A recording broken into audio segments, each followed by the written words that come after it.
کمکوژیا شنگاله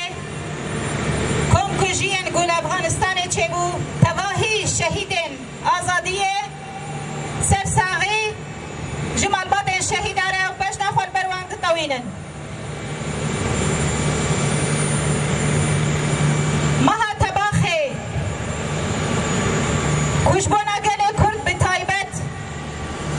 مها وجینه بو مها برخودانیه بو تجمنه مخواست و مهی بگن مها کمکوژی و قرگرنا گلان به تایبت گل ایزیدی کراستی کمکوژی کی قرگرنا کی نوح قرگرنا کی هفته و چاران بود سه تباخی دست بگیری ایریشان سر شنگاره گو به هزاران جن زارب بیروگان هاتن کشتن هاتن قتل کرن هر وها به هزاران جی اسیر گرتن دست به هزاران دسوکا ددان فروتن به تایبت جن و زاربن کو لشکر کرن جبان الهمبری گل خوشرکی به هوانه بکن دفاقر کرنه ده گل میزیدی تایبت بر خدانی کو پشتی ایری شهاد مشاندن کو بره و برنا خوی خسردان آوا کرن بره خستن بونا گل خو هر وها با آوا کرنا پاراستنه کی جیا جشه هات آوا کرن آسایش خدان آوا کرن ام بو برسمه کی پرمزن جی ایری شنده شره جی ای خانه دا قد پیره جی کمکوژیان گل سرگلان دن مشاندن خیر وها سوزاینا جنن یه پجه گبون برسبک جبونا پارستنا جنن شنگاله و حتان اینها او سوزداین دوام دیگه بوی سوزداینه خلاص کرنا بصدان جنن ایزیدیش دست داعشه و هویتیا داعش کو آنها جی و بر خدانیه دوام دیگه وکی گل روژاوا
جنجیان آزادی دست بگیریه لتواهی جهان بلا بویه و به هزه به رخستن بوینه به پاراستنا هزا جوهری گوما خواب رخستن گیری ارککی اساسیه گو ام کارمن لسر اساسه وی دست کفتیه شورش را خواب پارزن دست کفتین گو نرخ شهید منه به پاراستنا جوهری امی کارمن جنن افغانستان تجربه خواه را دستیوان بکن گو کارمن به هزه و به رخستن بونه پاراستنا کی جوهری جبانا تواهی جنن افغانستان به آوا کرن گو کارمن پاراستنا خواه بکن لطاخه خواه لباجار خواه لسازی خواه بوه رخستن بونه کارمن هزه کی خواه جن بدن آوا کرن لکوه داره به اموک جنن روشاوای کردستانه با کرو رشلت سوری امل کلک آوا بد امل کارمن به تجربه خواه هزه بدن تواهی جنا جستسیه تباخه حطانی چارده تباخه پینگاوا موکی جنن رخستنن روشاوا و با کرو رشلت سوری گوچا رزا چالاکیان مدست بکر بون دناو وان رزا چالاکیا بری درو جاشی بری یارین گود فرما جنده هاد درخستن راستی جی هگر یکی تیاشنا نیاوا کرن و جن نکاربن هبونا خواه خوابونا خواه اراده خود تمثیل بکن جباناوه تواهی جنن روشاوا و با کرشلات سوری جنن هر چار پارچه کردستانه جنن شنگاله جنن افغانستان و جیهانه هگر ام یکی تیا خو آوا نکن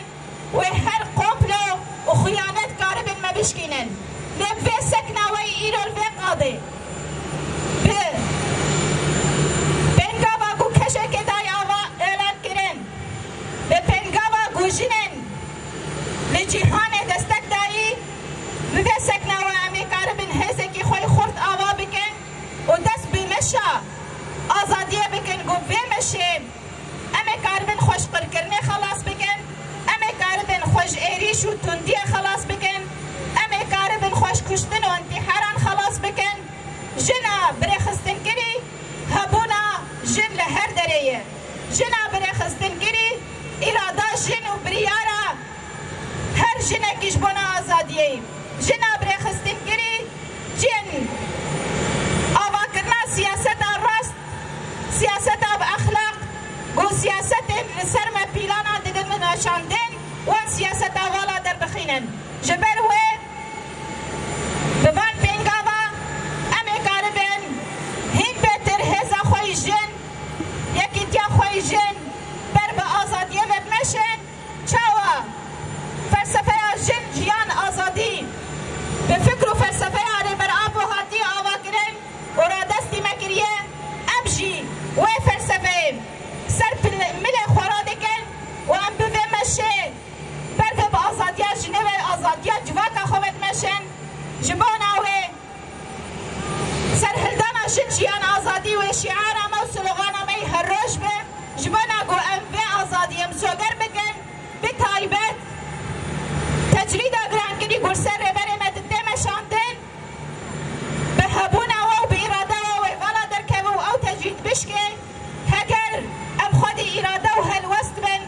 امی آزادیا خو آزادیا ره بره خو مسوگر بکن به وی سکناوه به وی هزاوه به وی کمبوناوه امی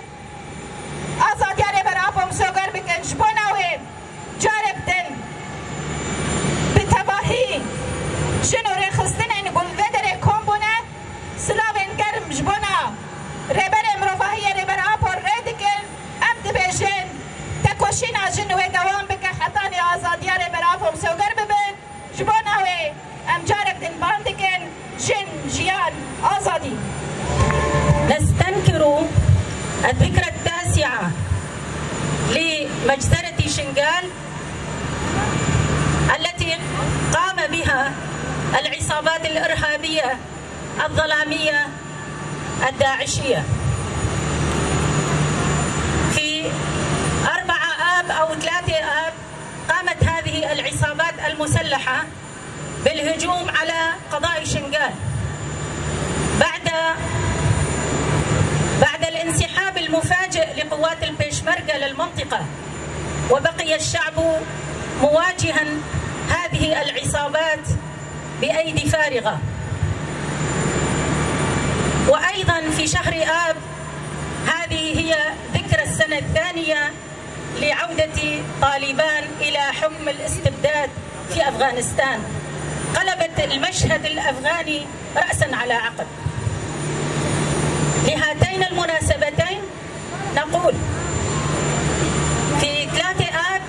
عام 2014 عندما قام القوى الظلامية الداعشية بالهجوم على قضاء شنغال، قتلوا 5000 رجل يزيدي، وأيضا خطفوا أكثر من الآلاف من النساء في قضاء شنغال، والبقية الباقية هربوا إلى الجبال، وهناك الكثير منهم ماتوا عطشا، إلى أن قامت وحدات حماية الشعب بفتح ممر آمن والنجدة لهم. جميع الشعب في الجزيرة قامت بنجدة هذا الشعب المنكوب، وقاموا كلهم بسياراتهم وتوجهوا إلى الحدود لاستقبالهم إلى أن وصلوهم إلى بر الأمان. مات من مات وأنقذ من أنقذ، وما زالوا يعيشون في المخيمات. وبعد تحرير شنغال عاد قسم إلى شنغال وقاموا بتأسيس مؤسسات مدنية هناك، وخاصة المرأة أدركت بأن المرأة من دون تنظيم تكون عرضة للهجمات، فأخذت المرأة في روجافا نموذجا لها، وقامت بتنظيم نفسها وبناء قوة حماية لنفسها، وأدركت بأن الوردة لا تحميها إلا أشواكها، وهذا هو قانون الطبيعة. كما أن المرأة في أفغانستان تعرضت للكثير وفقدت الكثير من حقوقها، كحق التعليم وحق العمل وحق التنقل بحرية. بعد 20 عاما من الحرية للمرأة الأفغانية أعادت إلى تحت العباءة، وكل ذلك هو انتهاك بحق المرأة. كلنا نعلم بأن عبر التاريخ البشري دائما المرأة هي الضحية الأولى في الحروب والمعارك، فالمرأة لا تحمي نفسها إلا بالتنظيم.